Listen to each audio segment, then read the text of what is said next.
Hi, I'm Christy McDonald, and here's what's coming up this week on One Detroit Arts and Culture, a virtual holiday celebration in Dearborn with the Symphony, Henry Ford College Choir, and more. Plus, Michigan State Professor Ricardo Lorenz on his recent Grammy nominations. Then the power of messages in music with Detroit singer Audra Kubat, and a performance from Kresge Artist Fellow Alex Way. It's all coming up right now on One Detroit Arts and Culture. From Delta Faucets to Behr Paint, Masco Corporation is proud to deliver products that enhance the way consumers all over the world experience and enjoy their living spaces. Masco, serving Michigan communities since 1929. Support for this program provided by the Cynthia and Etzel Ford Fund for Journalism at Detroit Public TV. The Kresge Foundation, Community Foundation for Southeast Michigan. The DTE Foundation is a proud sponsor of Detroit Public TV, among the state's largest foundations committed to Michigan-focused giving. We support organizations that are doing exceptional work in our state. Visit dtefoundation.com to learn more. Business Leaders for Michigan, dedicated to making Michigan a top 10 state for jobs, personal income, and a healthy economy. Nissan Foundation. Ally. The Fred A. and Barbara M. Erb Family Foundation.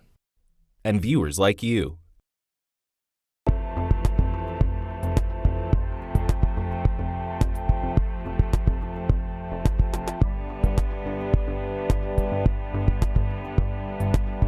Hi there, and welcome to One Detroit Arts and Culture. I'm Christy McDonald. So glad to have you with me. These days of December are getting tough, and we're all looking for a little music or entertainment to brighten up our lives. So this show is focused on the arts and culture that we are all missing right now. Just ahead, the music of Ricardo Lorenz and the MSU Wind Symphony, just nominated for 2 Grammys. Plus, Detroit singer Audra Kubat on building social justice messages in song. Then get to know Kresge artist Alex Way. But we're starting off with a holiday performance in Dearborn that's being called a gift to the community. Will Glover has more on the collaboration between the Dearborn Symphony, Vanguard Voices Choir, and Players Guild happening this week. Hallelujah,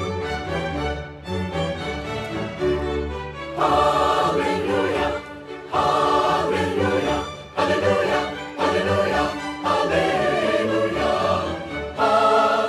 It was started by Imogene Woodyard, who's been a long, hardworking professional and supporter of the arts in Dearborn and throughout southeastern Michigan for her entire career and adult life.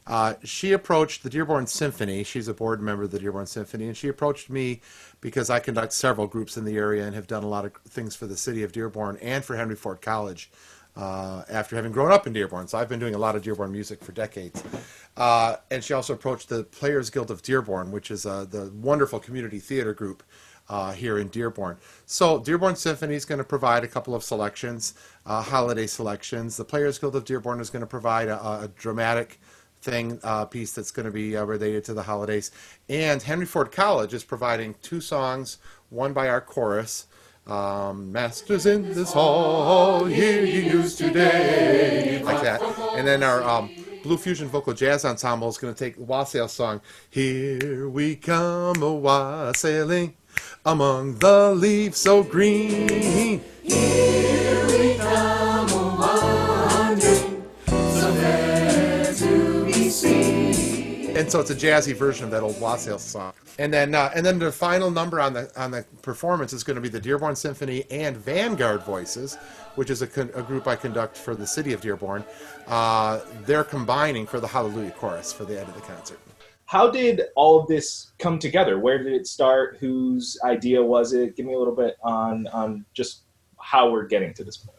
Well, that's Imogene Woodyard. Because she's been so actively involved in all of the arts in Dearborn and throughout southeastern Michigan, as I said, for decades, she knows all of us, and she knows all the groups, and she's used to promoting everything from symphony concerts to musical theater. She does all kinds of things in the arts, and she thought, well, this is a time of year and that we want something special, but it's a time when we're trying to deal with the pandemic. And so how do we possibly do something that would be meaningful, but to let people know that we are doing our best to keep the arts alive here in southeastern Michigan, especially in Dearborn? What has the reaction been like from the people who are a part of these choirs, the people who are going to be performing? Because I know artists, musicians haven't had that much time to actually get out and do what they love. So I'm sure there's some excitement there. In the time of pandemic, a choir cannot sing together, period. With masks, spreading out, airing out the room every 30 minutes, even those things, don't do it. And I'm not going to take the chance to endanger the choristers or the choirs that I direct. Once this is all put together and you guys are ready for the community to open this gift, where can they go? How can they get it? How can we experience this? Cable TV for Dearborn, City of Dearborn TV, CDTV, will be broadcasting it. But it'll also be viewable online at the various websites of the groups, but CDTV, Dearborn Symphony Orchestra, players go to Dearborn Community Fund, Henry Ford College, and Vanguard Voices. All of those websites will have it. So if you remember any of those groups and want to go to their websites, you'll be able to check it out there. What do you hope viewers take away from the performances that they're going to see? And how do you hope they receive this holiday gift of music? I think they could take it a lot of different ways, to be honest. I think that those people who are not able to attend live music are going to at least enjoy the opportunity to hear some good music that was just performed and recorded recently by local people. So I think it's going to be special that they're hearing some holiday music performed partially live, like the Dearborn Symphony performed it live when it was recorded. So I think it's their opportunity to hear some of the songs of the season that they otherwise might not get to hear by going to local concerts. That's the big negative, right, is that they can't go to live concerts, but they can see some of the familiar faces, some of these choristers, some of these orchestra members and such that are all, they're known around the Dearborn area, and they'll get to see these people singing and playing on this on these videos. But also I think it goes to a much grander level from the standpoint of us not being beaten down by this pandemic. I think at the time of the holidays, we especially want to be able to rejoice in what we do have. And while we don't have live performing choirs, we do have the technology, we do have the spirit and the heart and the go-get-emness to make these recordings and to listen to them and enjoy the sound of a choir singing together. Even if we can't do it live, it's certainly better than saying, well, we're just not going to sing.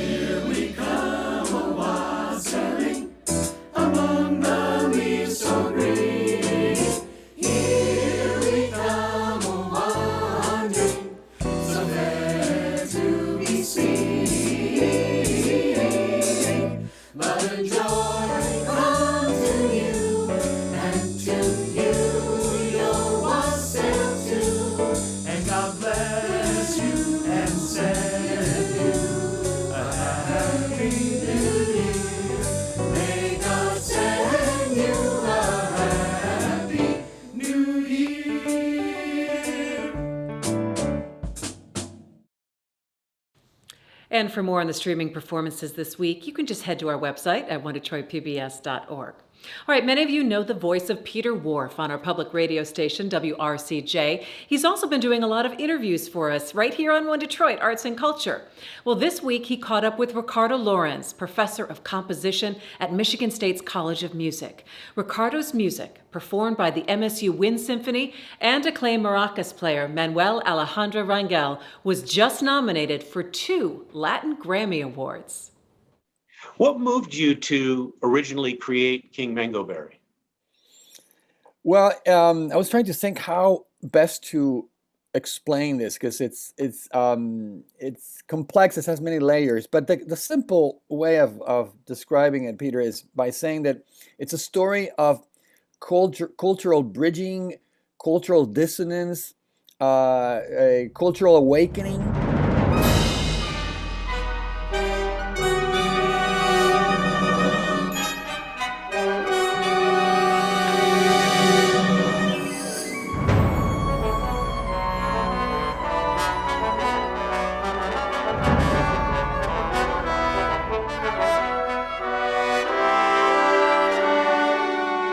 It all started with a visit of my very good friend from New York City, Anthony DeMar, a wonderful pianist.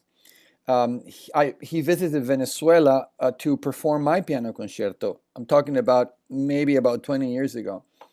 And while in Venezuela, we went to one of these many fruit stands that it's like they're hot dogs. Instead of hot dog stands, there's fruit stands in Caracas. And he had the audacity to order not a fresh juice made out of mango or passion fruit or bananas or strawberries, but one that would mix strawberries and mango. And believe it or not, that was shocking to the person that was making these. It's almost like nobody ever thought to have the idea of mixing them. So what this made me realize is that, well, on the first hand, the reason why this man was shocked who was making these drinks, because he thought there was a bad idea to ruin the strawberry that's exotic in Venezuela with such an ordinary fruit as the mango is in Venezuela. Everybody has a mango tree in their backyards. So he didn't understand why somebody want to ruin the strawberries. In our case, it's the opposite, right? I mean, if we're in the US, the mango is the exotic and we have strawberries everywhere. So that to me got me thinking, wow, we're raised with these taken for granted. And what's exotic for some is not exotic for others. And in those take it for granted, we lose opportunities, right? Of discovering things because we're just so embedded in our culture. We don't see these things. And it takes somebody coming from a different culture to see those things we don't see.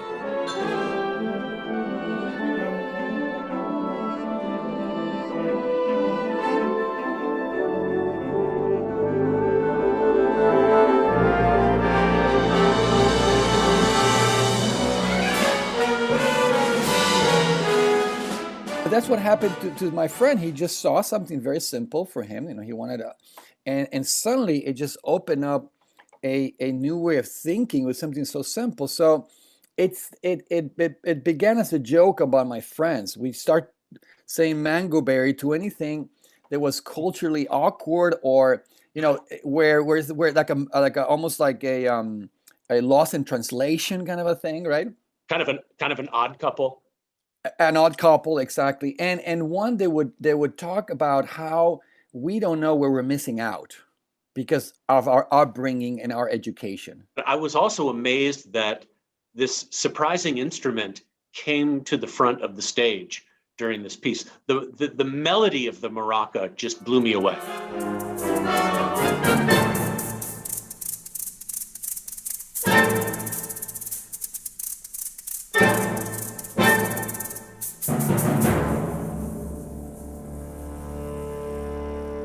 Yeah, and I don't. It is true that is also for some the main story, because by the way, Manuel Rangel, the maraca player, just won 2 awards in Venezuela.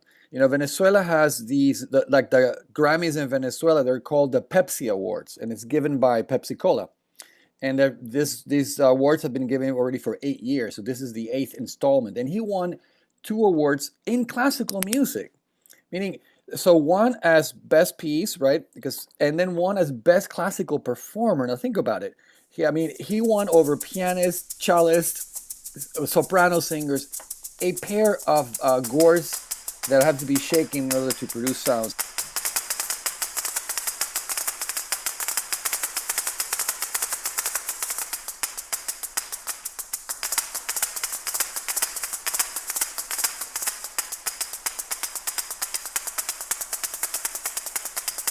So yeah, that is a very big story that, of course, is also part of this story. But I kind of take it for granted because I've lived with that piece for so long, Peter. So that piece I wrote 20 years ago. However, the piece that has been nominated in this album is a new version for wind symphony, right? As opposed for orchestra. So but I've been living with it for so long that I take it for granted. But you're right. That is a major story. The fact that the piece that has been nominated of Best Classical Composition is a concerto for Venezuelan maracas and wind symphony.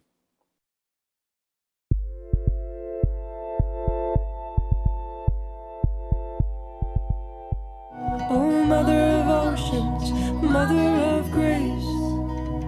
Oh, please won't you tell me that it's not too late.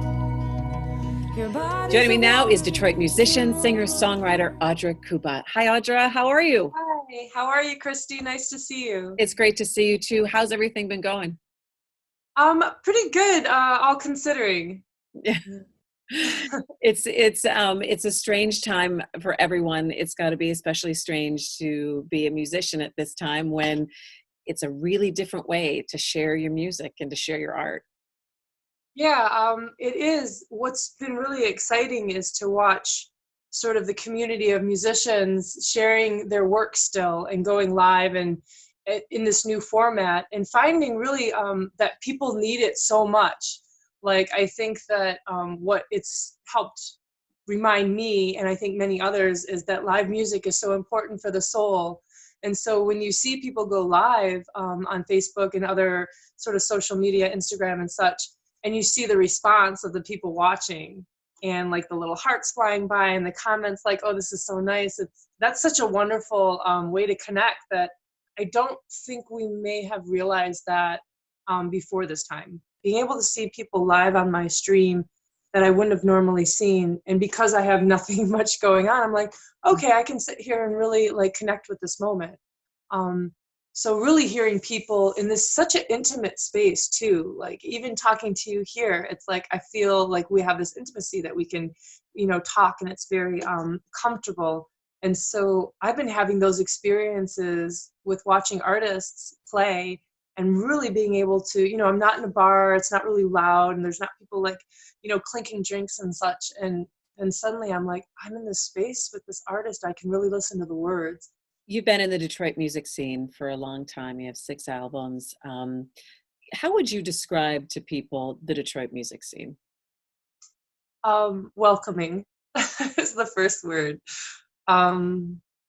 Yeah, and eclectic and sort of bold and moves a lot. It has like a real sort of sense of movement and inclusivity, I think, because there's so many different kinds of musicians. And I'm really lucky because I teach at a university at Dime Detroit downtown, and so I come in contact with all kinds of like young musicians who are learning about songwriting in some of my classes, and they're just all across the board as far as like they're doing folk or country or R&B or rap or like some kind of like mesh of that. So I get to sort of connect with all of those like sort of really like feverishly excited artists. It is beautiful. It's something that like just immediately, you can put your fingers on something. It's visceral. It's like tactile. Even if you don't know is, like whatever level you're at with music, it's sort of like, it's just innate. It really is. It's like, I always try to remind people that, the artist isn't somebody that's like up here and then the audience is down here. Like we are all a part of that wave. Even as a writer, everything that I see and all the people I come in contact with, they inform my songs. We are all sort of a part of that. Hey, Audra, tell us about the Earth Day song that you're recording right now. So that I wrote a song a little while ago, Oh Mother, and it's actually on my album. I put out an album in November called The Sliver and Salve, and this song is called Oh Mother, and it's a celebration of her beauty, and also there's a warning in there. It's very much about the climate crisis and sort of inequality sort of across the board, when it comes to sort of caring for each other and translating that into really caring for the earth and what that means for everybody. Oh, mother of light and mother of days, you wait for the words that we promised to say. We stand in your shadow but must sit by your side to hear your song in the winds blown wild. And I trust in the world you have given to us. I will fight with my bones and my fists if I must, to shatter the walls they put up with fear. I will break all the rules just to keep her here. Oh, mother of mountains, mother of fire, I'll climb your highest ridges and I'll light the pyre. To burn down the kingdoms created by greed, and we'll dance on their ashes, watch their power recede. And I trust in the world you have given to us. I will fight with my songs and my words if I must, to tear down the fences and take down the flags. We'll undraw the lines that divide us in half. Oh, mother of freedom, mother of hope, I'll strip back the blinders and I'll cut all the rope. And I'll smash all the windows, give away all my clothes. And I'll walk through your valleys, get your mud on my toes. And I trust in the world you have given to us. I will fight with my fingers tooth and nail if I must. And I'll study your bones, hold space in your name. With all that I am, I will work for the change. And that is going to do it for us on One Detroit Arts and Culture. Make sure you find us online at onedetroitpbs.org for all of the performances. So we're going to leave you now getting to know 2018 Kresge Artist Fellow Alex Way.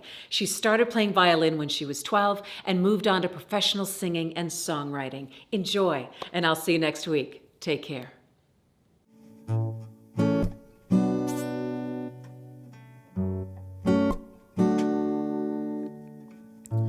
I never thought he'd notice me, 'cause around here he's a star. But then one day he noticed me and started a spark. He smiled at me from across the room, and then he waved. Then he made his way over to me, and he said, hello, what's up, hey, how you doing, my name is, what's yours, I'd like to talk to you and call you real soon, and maybe we can be cool and hang out, have fun, and start something beautiful, something beautiful.